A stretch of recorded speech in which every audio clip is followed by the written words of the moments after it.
ലാൽ സലാം മോഹൻലാൽ നായകനായി എത്തുന്ന എമ്പുരാൻ ഇറങ്ങുന്നത് കേരളത്തിൽ മാത്രം തരംഗം സൃഷ്ടിക്കാനല്ല.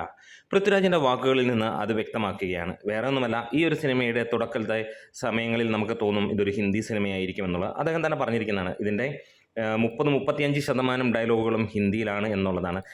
ആദ്യ പാർട്ടായ ലൂസിഫർ ഒരു മലയാളം ബേസ് ചെയ്ത് പടമാണെങ്കിൽ ഇതൊരു നാഷണൽ ബേസ് ചെയ്തിട്ടുള്ള പടം തന്നെയായിരിക്കും. 5 ഭാഷകളിൽ തന്നെയാണ് സിനിമ പ്രിപ്പയർ ചെയ്തിരിക്കുന്നത്. അതായത് ലക്ഷ്യം വെക്കുന്നത് 250 കോടി മുടക്കുമ്പോൾ കേരളത്തിൽ മാത്രം കളിച്ചാൽ ഈ സിനിമ വിജയിക്കില്ല എന്നുള്ളത് മനസ്സിലാക്കാനുള്ള മൂളയുള്ള ആൾ തന്നെയാണ് പൃഥ്വിരാജ്. അതുകൊണ്ട് തന്നെ അതൊരു ഇന്ത്യൻ സിനിമ എന്നുള്ള ലെവലിലാണ് വരുന്നത്. ആദ്യമായിട്ട് ഒരുപക്ഷെ മലയാളത്തിൽ നിന്ന് അങ്ങനെ ഒരു സിനിമ വരികയാണ്. നാഷണൽ അഫെയർ തന്നെയാണ് ഏറ്റവും കൂടുതലായിട്ട് വരുന്നത്. നെക്സ്റ്റ് ലെവലിലേക്ക് കടക്കുന്നു, ഇൻ്റർനാഷണൽ ലെവലിലേക്കും സിനിമ എത്തുന്നു എന്നുള്ളതാണ്. 30-35% ഡയലോഗുകളും ഹിന്ദിയിലാണ്.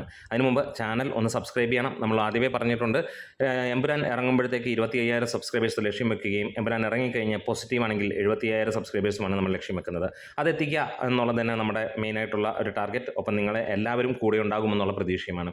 എന്തായാലും 10-20-25 മിനിറ്റ് കഴിയുമ്പോൾ ആളുകൾക്ക് തോന്നും ഇതൊരു ഹിന്ദി സിനിമയാണ് എന്നുള്ളത്. 5 ഭാഷകളിൽ തമിഴ്, തെലുങ്ക്, കന്നഡ, ഹിന്ദി, മലയാളം എല്ലാ സിനിമകളിലും ഈ പറഞ്ഞ പോലെ തന്നെ ഇത് റീറ്റെയിൻ ചെയ്യുന്നുമുണ്ട് എന്നുള്ളത് തന്നെയാണ് പറയുന്നത്. അതായത് ഹിന്ദിയിൽ ഉള്ള മാർക്കറ്റ് മാർക്കോ എന്ന സിനിമ എത്രത്തോളം വ്യക്തമാക്കി തന്നാണ്. ഇതുവരെ ഒരു മലയാള സിനിമയ്ക്ക് 1 കോടി രൂപ പോലും നേടാൻ കഴിയാത്ത സ്ഥലത്ത് മാർക്കോ പോയി 15 കോടിക്ക് മുകളിൽ നേടിയിരിക്കുന്ന ഒരു കാര്യം നമുക്കറിയാം.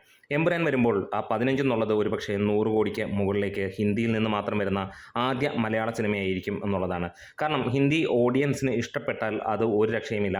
പലപ്പോഴും മോഹൻലാലിൻ്റെയും മമ്മൂട്ടിയുടെയും ഒക്കെ പരാജയ ചിത്രങ്ങൾ യൂട്യൂബിലൊന്ന് സെർച്ച് ചെയ്യുകയാണെങ്കിൽ ഹിന്ദിക്കാർ അത് മൊഴിമാറ്റി അവിടെ കാണുന്നത് നോക്കിക്കഴിഞ്ഞാൽ നിങ്ങൾക്ക് അറിയാൻ കഴിയും എത്രത്തോളം ആളുകളാണ് ആ സിനിമ കാണാൻ കാത്തിരിക്കുന്നത് എന്നുള്ളത്. അപ്പം അത് നല്ല സിനിമയാണെങ്കിൽ അത് തീ പോലെ പടരും. അത് മാർക്കോ നമുക്ക് നൽകിയ ഒരു ഉദാഹരണം തന്നെയാണ്. ആ ഒരു ചവിട്ടുപടി വെച്ച് തന്നെയാണ് ഈ സിനിമ മുന്നോട്ട് കയറുന്നത്.